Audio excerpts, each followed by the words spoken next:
नमस्कार साथियों। बस्ती में, मोहल्ले में, शहर में कविता तो आपने तमाम सुना होगा और तमाम कवियों को भी सुना होगा, लेकिन आज हमारे बीच में सौर शुक्ला जी हैं और ये श्मशान के कवि की कविता सुनाएंगे। स्वागत है।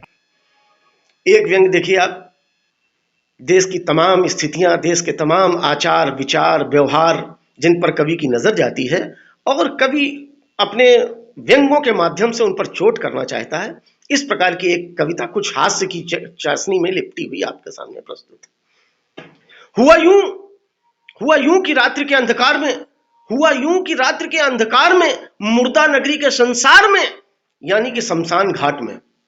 हुआ यूं कि रात्रि के अंधकार में, मुर्दा नगरी के संसार में, यानी शमशान घाट में, एक अनुभवी कवि ने नए कवि को आवाज लगाई। एक अनुभवी मुर्दे ने नए कवि मुर्दे को आवाज लगाई कि आजकल आपकी कविताओं के क्या हाल है भाई।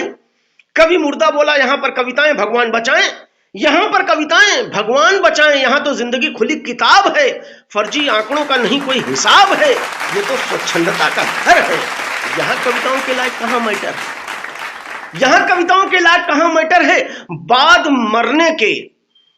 मरने के रहस्य जिंदगी का समझ में आया है कि क्या वास्तविकता थी और क्या माया है। भ्रमवश जहां हम रहते थे उसे कहते थे बस्ती, भ्रमवश जहां हम रहते थे उसे कहते थे बस्ती, लेकिन वो बस्ती कहां है।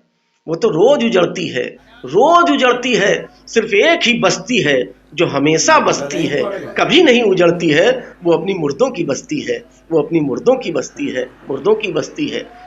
यहाँ पे ठाकुर की ठकुराई गुम है, पंडित की चतुराई गुम है, प्रोफेसर की टाई गुम है, जाति भेद की खाई गुम है, लाला का खाता गुम है, नेता का मतदाता गुम है, दुश्मनियों से नाता गुम है, हरिजनों का हाथा गुम है। यहाँ पे साइकिल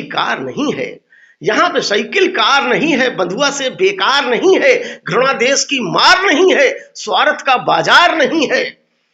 मंदिर मस्जिद का सवाल नहीं है, धर्म के बीच बवाल नहीं है, कोई भी गंदा ख्याल नहीं है, कहीं सुअर का बाल नहीं है। हमने कहा कि भाई साहब आपने क्या कविता सुनाई है। कवि मुर्दा बोला, सर आपने क्या कविता सुनाई है। अनुभवी मुर्दा बोला, ये कविता नहीं है, ये अनुभवों की गाढ़ी कमाई है। और बाद मरने के ये बात इंसानों को पहुंचा दो, इसी में सबकी भलाई है, वरना बाद मरने के तो ये बातें सभी की समझ में आई हैं।